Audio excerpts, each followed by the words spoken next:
First at 6, one woman is dead and another is hospitalized after police say both were shot in a residential neighborhood in Hartford. What we know coming up in a live report.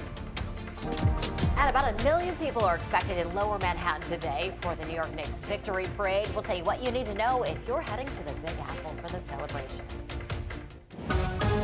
It is going to be big and exciting. Of course, we're going to have a live report for you coming up in our next hour and at 8 o'clock as well, so you don't want to miss that. But good morning and happy Thursday. Thanks so much for starting yours off with us here at Fox 61. I'm Eric Arias. And I'm Bridget Biorlo. A soggy start to your Thursday. We're not out of the woods yet, but Rachel, we are getting the rain out of here just in time for the weekend, right? The weekend looks beautiful, but in the meantime, we have to get through today, which is going to turn muggy, windy, as well as bring an opportunity for some stronger storms as we head through the afternoon and evening.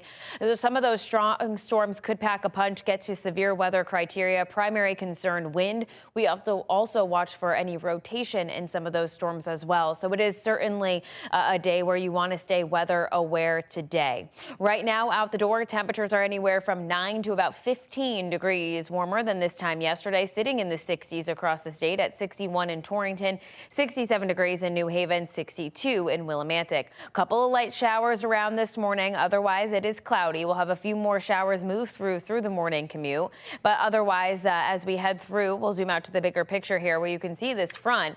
This is a pretty potent one. It's going to bring the opportunity for those stronger storms as we head through the afternoon and into the early evening. So this certainly bears watching. In addition to the storm threat, we also have very windy conditions expected today. We could see potential gusts closer to 20 to 25 miles per hour. Not only is it going to be warm, but it will be muggy. We'll notice the difference today. And then over time, we are going to build in that opportunity for those thunderstorms. 83 degrees today in Hartford, 82 in New Haven, southeastern Connecticut in the lower 70s. We'll talk about where we go from here, your full 7 day, and we'll walk you through the hour by hour coming up in just a bit. Here at 6:02 on our roadways right now. We are following an incident this morning east and westbound between Gospel Lane and Middle Haddam Road. There is a crash here this morning that is causing quite a bit of a delay and is also closing a portion of that roadway. More of the same on Route 85 northbound in Bolton. School Road and Bryan Drive, both directions north and south, closed because of a crash. And then we'll take a look here. There is still some road work hanging on the eastbound side of 84 out by 63 and 67, although volume remains light. Erica. Rachel, thanks. All right, we're following some breaking news this morning. One person is dead, another in the hospital after police say both of them were shot in a neighborhood in Hartford. We're checking in with Fox 61's Erin Coogan. She's live right outside the police station. Erin, what can you tell us about this incident that happened?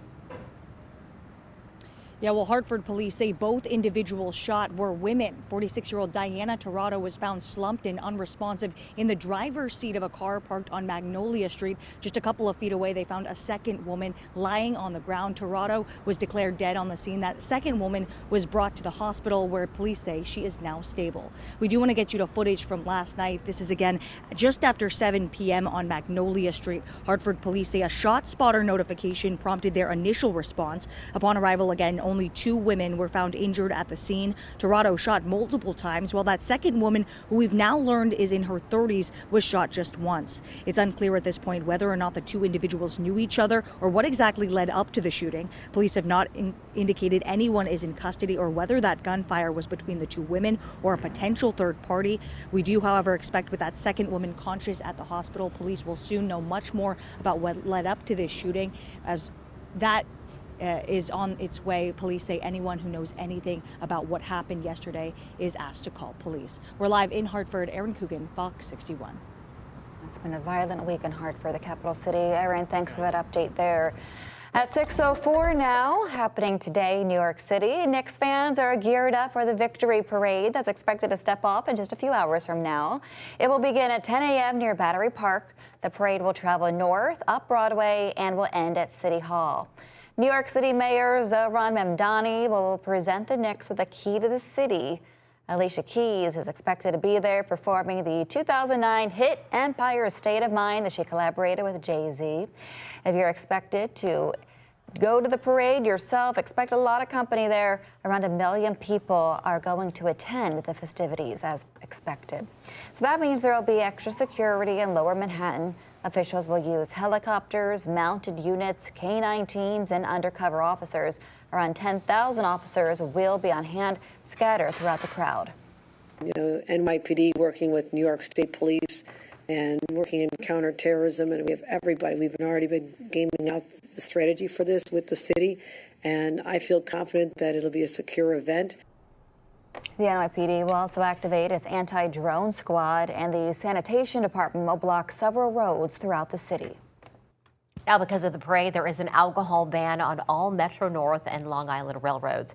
It started just a few minutes ago. It's going to last through 5 a.m. on Friday. The MTA wants to remind everyone that there will be schedule changes to subway schedules in Lower Manhattan. So if you plan to take the train into the city, there is an extra train leaving Stamford at 6:52 this morning with stops in Greenwich, Portchester, and Rye.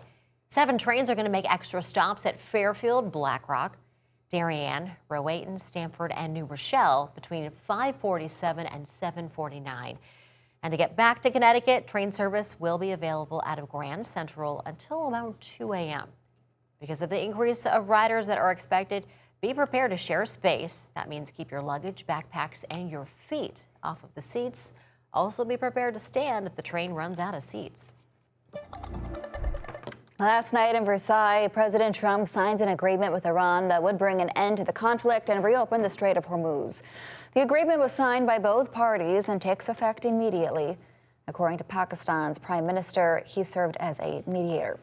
It calls for a toll-free reopening of the strait and waives sanctions on Iran, allowing the country to sell its oil freely once again.